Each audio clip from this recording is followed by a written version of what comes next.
ज्ञानेन तु तदज्ञानम् येषां नाशितम् आत्मनः तेषामादित्यवत् ज्ञानम् प्रकाशयति तत्परम्। लेकिन वो जिनका वह अज्ञान, परमात्मा के तत्व का ज्ञान जब हो गया तो परमात्मा के तत्व ज्ञान के द्वारा जिसका अज्ञान नष्ट हो गया,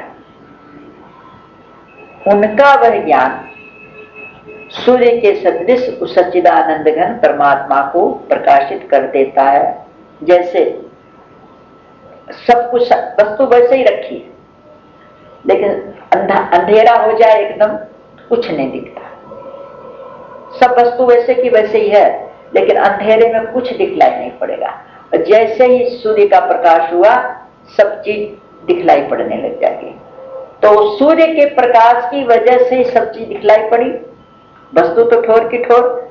उसी तरह से ज्ञान तो सबके अंदर है, ज्ञान सबके अंदर है, लेकिन अज्ञानता का ढक्कन लगा हुआ है। और जब वो अज्ञानता जो है परमात्मा के तत्व का ज्ञान हो जाए, जैसे सूर्य का प्रकाश हो गया, उस तरह से जब मनुष्य को परमात्मा का तत्व क्या है ये ज्ञान हो जाता है, तो वो सूर्य जैसे सब कुछ प्रकाशित कर देता है, उसी तरह से वो सत्य को प्रकाशित कर देता है कि वास्तव में क्या है, मनुष्य कर्म कैसे क्यों करता है, कैसे करता है, किस लिए करना चाहिए, वो सब समझ में उसको आ जाता है, प्रकाश हो जाता है उसका। फिर वो समझ लेता है कि सब कुछ परमात्मा है। उसमें उन्होंने कहा है, रजनीश जी की एक कैसेट लगाई थी कि मनुष्य विचार कब करेगा, विचार कब करता है। कोई चीज को देख करके आश्चर्य होता है तो विचार करता है। आश्चर्य, जब तक आश्चर्य नहीं होगा तब तक वो विवेक नहीं। बोले बच्चों को हर चीज में आश्चर्य होता है, छोटे बात सब कुछ समझना चाहते हैं तो उनको आश्चर्य होता है, आश्चर्य होता है तब वो विवेक होता है उनको। और जो अपने को बुद्धिमान समझ लेता है उसको हर किसी चीज का आश्चर्य नहीं होता है। तो इस संसार को भी जब तक इस संसार आश्चर्य नहीं लगेगा तब तक इस संसार को कोई समझने की कोशिश नहीं करेगा। बस हो रहा है काम, लेकिन उसको आश्चर्य नहीं हो रहा ना कि कैसे हो रहा है ये सब। उड़िया बाबा के पास एक आदमी आया तो वो बस सबसे यही पूछता था संत महात्माओं से कि संसार में आश्चर्य की कोई बात बताइए, कोई बहुत आश्चर्य, इसमें आश्चर्य क्या है। तो यही सोचता सब जगह ही खोजने की कोशिश करता था।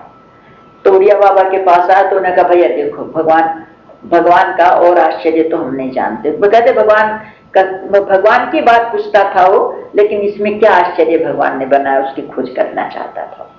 तो उन्होंने कहा भाई देखो और कुछ आश्चर्य का पता नहीं, लेकिन ये आश्चर्य का पता है, एक पानी की बूंद थी, वो बूंद पिता के द्वारा माँ के गर्भ में गई और वो बूंद पेट में जा माता के गर्भ में जा करके और वो एक बालक का रूप ले लिया। वो कैसे ले लिया, कहाँ ले लिया, कुछ पता नहीं, आश्चर्य।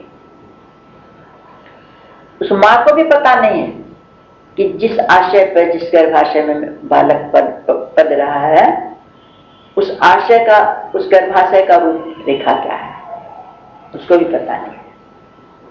और वो कैसे बढ़ रहा है, कैसे पल रहा है, इसका भी उसको, उस माँ को भी पता नहीं है। अब फिर वो बालक बाहर आया, वो भी एक आश्चर्य। अब फिर वो आकर के बढ़ा, क्या हुआ, कैसे कैसे वो बढ़ गया, ये भी आश्चर्य है। और आज वही शरीर इतना बड़ा होकर के सामने बैठा है, ये भी आश्चर्य है। तो इससे बड़ा और आश्चर्य तो मैंने नहीं देखा। जब पहले ये आश्चर्य तो हो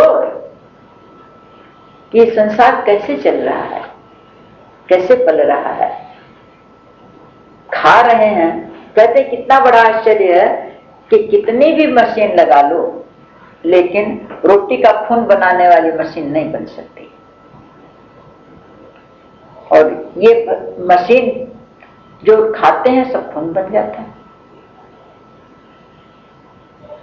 तो ये आश्चर्य नहीं तो और क्या है। तो जब आश्चर्य होगा तब उस परमात्मा की खोज होगी ना, आखिर इसको बनाने वाला कौन है। पहले एक घड़ी भी देखते हैं कोई बनी हुई तो खोज करते हैं भाई कौन सी कंपनी की है, किसने बनाई, उसमें आश्चर्य होगा, उसकी खोज होगी। लेकिन इतनी बड़ी घड़ी चल रही है, इतना बड़ा जो ये संसार चल रहा है, इसके प्रति किसी के मन में आश्चर्य नहीं उठता। किसका बनाने वाला कौन है, इसको चलाने वाला कौन है, उसकी खोज कोई नहीं करता। तो जिसकी अज्ञानता का पर्दा हटेगा वो ये खोज करेगा। संसार के विज्ञान की खोज कर ली वो दूसरी बात है, वो खोज भी करे उन लोगों ने तो किसकी करी, जो पहले से है वस्तु उसी की ना खोज करिए, कोई नया तो नहीं निर्माण किया। तो कहते हैं कि वो परमात्मा को वो ज्ञान जब हो जाता है तो सूर्य के सदृश सब प्रकाशित हो जाता है कि कौन चलाने वाला है, कौन इसका बनाने वाला है, उसके प्रति फिर समर्पित हो जाता है।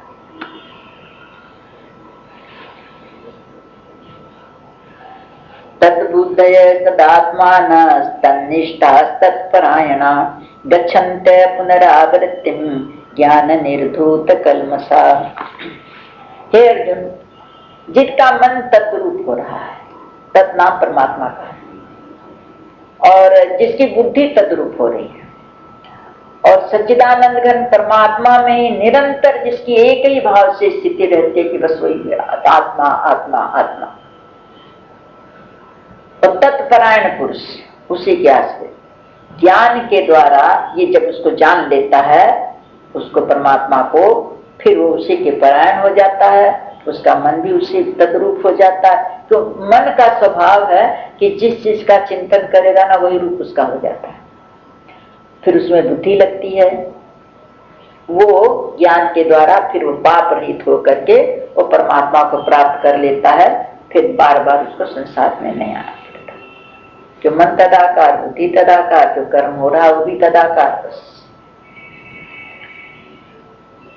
विद्या विनय संपन्ने ब्राह्मणे गविहस्तिनि शुनि चैव स्वपाके च पंडिता समदर्शिन। और कहते हैं जो ज्ञानी जन है तो उनकी दृष्टि क्या हो जाती है, चाहे तो खूब विद्या विनय युक्त को पढ़ा लिखा ब्राह्मण, या तो गऊ, हाथी, कुत्ता, ऊंचे से ऊंची चीज दी है और नीचे से नीचे, विद्या विनय युक्त ब्राह्मण और उधर चांदा, इधर गऊ उधर कुत्ता। तो कहते हैं इन सब में समदर्शी हो जाते हैं, सब में एक समदर्शी मतलब देखते सब में एक समान है। अब यहाँ पर समदर्शी में तो आज कोई रहा नहीं, समवर्ती हो गए गीता पढ़ के लोग। और क्या रखा है, ये भंगी है तो क्या हुआ, ये ब्राह्मण है तो क्या हुआ, क्या जात पात में भेद पड़ा है। गौ पशु नहीं है क्या, कुत्ते को बिस्तर में सुलाएंगे, गोदी में लिए घूमेंगे, सब करेंगे। कोई कह दे इसको छूट तो कर देगी, क्यों गैया पशु नहीं है क्या, उसका दूध क्यों पीते हो, ठीक है। लेकिन समवर्ती नहीं कहा भगवान ने, व्यवहार सबके साथ एक नहीं हो सकता, समदर्शी हो सकता है। भगवान समदर्शी होने के लिए कहे, वर्ती होने के लिए नहीं कहे।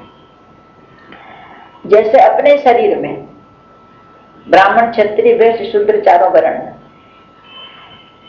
लेकिन हम सबके साथ समदर्शी हैं, समवर्ती तो नहीं है ना। अपने शरीर के साथ भी समवर्ती नहीं है। सिर है तो गंदी जगह में नहीं झुका सकते, जूठा हाथ नहीं लगा सकते, किसी नीच आदमी के सामने, आप गधे को कुत्ते के सामने नहीं झुका सकते, गाय के सामने झुकाएंगे। दूध तो गाय का ही पी सकते, कुत्ते का तो नहीं पी सकते। पूजा ब्राह्मण की आगे झुका सकते हैं, सिर चंडाल के सामने नहीं झुका सकते। तो समदर्शी, अच्छा समदर्शी का सुख दुख एक समान। जैसे में कष्ट किसी को है, किसी को तकलीफ हो गई तो वो समान समझना चाहिए। जैसे ब्राह्मण को अगर कटु वचन कह देंगे उसको दुख होगा, तो उससे चंडाल को